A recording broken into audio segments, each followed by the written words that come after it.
Selama ini Pak Jokowi dikuyu-kuyu, tidak ada kader PSI yang berani berbicara. Semua takut, semua dia membeo. Ke depan tidak boleh lagi seperti itu. Bismillahirrahmanirrahim. Assalamualaikum warahmatullahi wabarakatuh. Selamat sore, salam sejahtera untuk kita sekalian. Yang saya hormati Ketua Umum Dewan Pimpinan Pusat Partai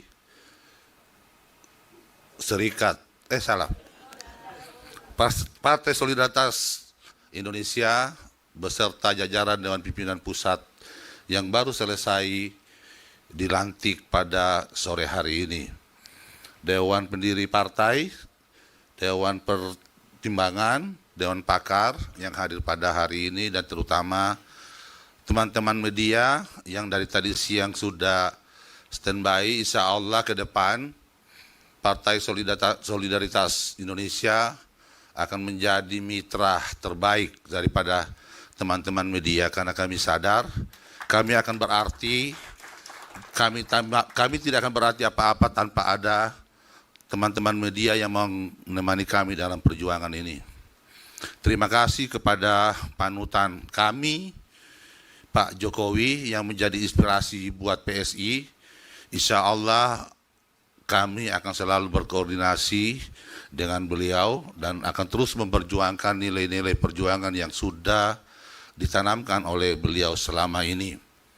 Terima kasih juga tentunya kita sampaikan kepada Bapak Prabowo sebagai Presiden Republik Indonesia yang dengan tegas dan tanpa malu dan terus terang selalu menyampaikan dan memberikan pujian bahwa Pak Jokowi adalah salah satu presiden yang sudah banyak memberikan legacy, banyak membangun negeri ini, banyak memberikan keberhasilan dalam kapasitas Pak Jokowi sebagai presiden maupun dalam kapasitas pribadi yang menemani beliau dan menjadikan beliau menjadi Presiden Republik Indonesia.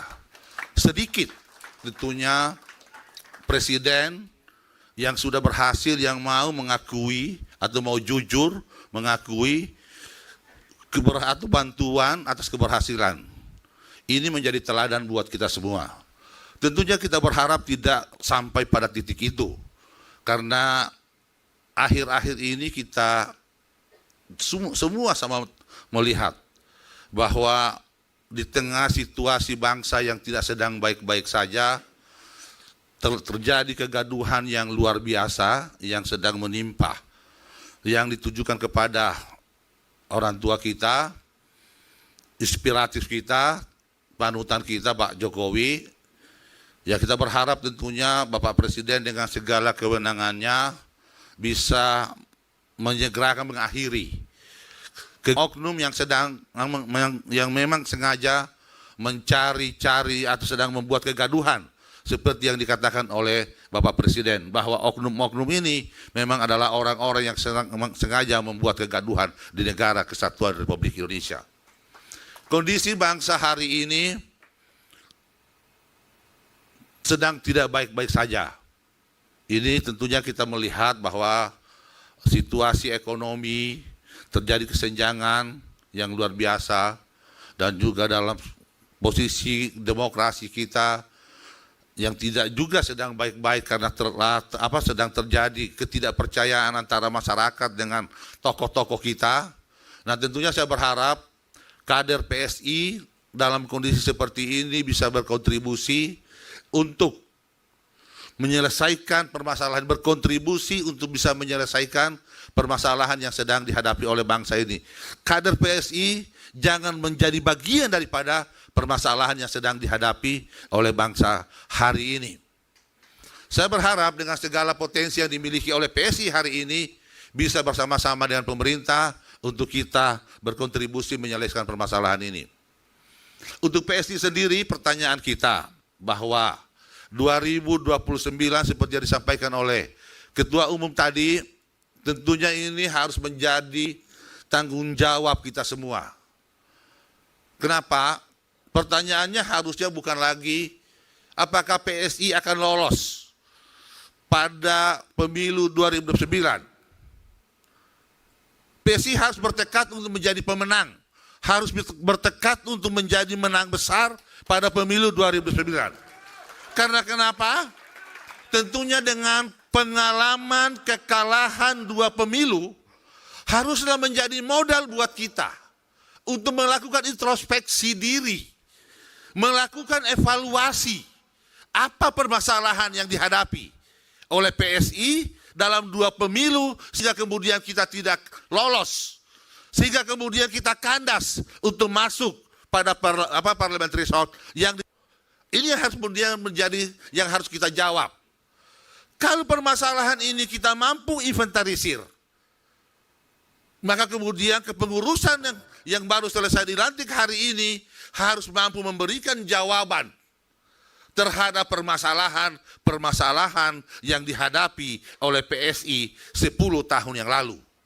Tapi kemudian kalau kemudian PSI tidak mampu melakukan evaluasi dan mau mengkritik dirinya, maka harapan-harapan itu hanya akan menjadi pepesan kosong yang seperti apa yang disampaikan oleh Ketua Umum tadi. Tentunya keinginan untuk melakukan evaluasi kepengurusan itu menjadi kebutuhan organisasi. Ketika terjadi evaluasi kepengurusan, percayalah bahwa itu bukan karena suka dan tidak suka. Insya Allah kepengurusan ke depan kita akan bentuk satu standar penilaian untuk siapa yang akan tetap bertahan di Dewan Pimpinan Pusat dan siapa yang harus keluar dari Dewan Pimpinan Pusat untuk kepentingan organisasi, bukan untuk tidak suka dan tidak suka. Ke depan tidak ada lagi pikiran-pikiran orang PSI lama maupun orang PSI baru. Tapi semua kita harus samakan cara pandang kita bahwa yang ada adalah PSI dengan cara berpikir baru untuk kepentingan bangsa dan negara. Ini yang harus kita tanamkan pada diri kita. Waktu 3 bulan saya pikir adalah waktu yang cukup.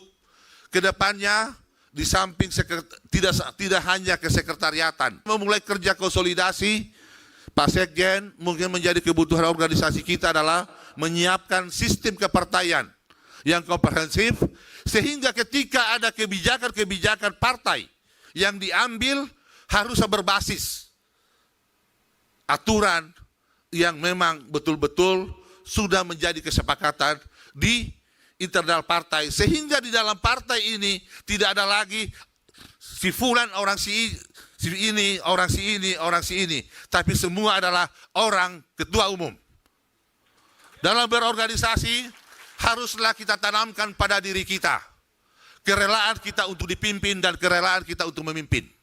Siapapun ketua umum, itu adalah kewajiban kita untuk taat kepada ketua umum. Tidak dipandang siapa yang lebih tinggi, siapa yang lebih pintar, tapi siapa ketua umum, disitulah patron kita. Tidak ada matahari kembar di partai ini menurut saya.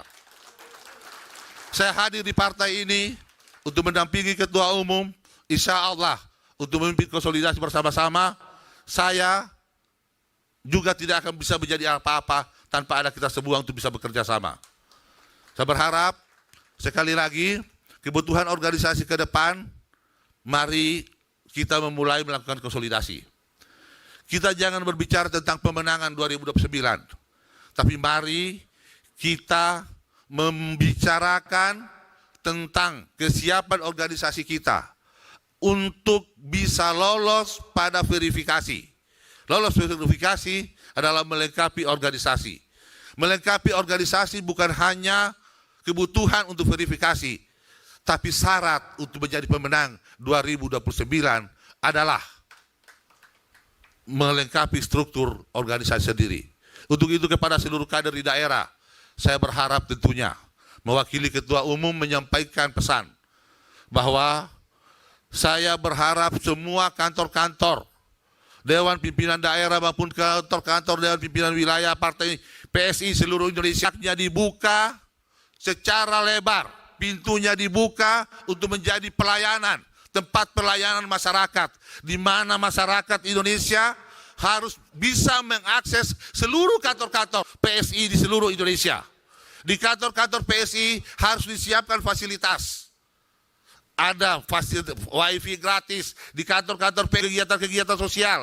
Sehingga PSI semakin kita dekatkan dengan masyarakat yang ada.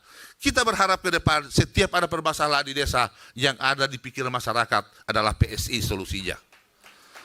Kalau itu mampu kita lakukan, insya Allah harapan ketua umum itu akan menjadi kenyataan. Harapan ketua umum. Kita punya modal besar. Pak Jokowi itu adalah modal utama kita. Mas Kaisang itu adalah modal utama kita. Maka menjadi kewajiban kita adalah menjaga dua tokoh ini, menjaga image kedua tokoh ini, sehingga di hadapan masyarakat selalu tetap kelihatan baik. Dan saya berharap sekali lagi, Pak Jokowi, saya berpesan, Pak Jokowi tidak membutuhkan kita, tapi PSI membutuhkan Pak Jokowi. Semua kader PSI harus berani berdiri di barisan terdepan untuk menjaga kehormatan Pak Jokowi. Selama ini Pak Jokowi dikuyu-kuyu, tidak ada kader PSI yang berani berbicara. Semua takut, semua dia membeo. Ke depan tidak boleh lagi seperti itu.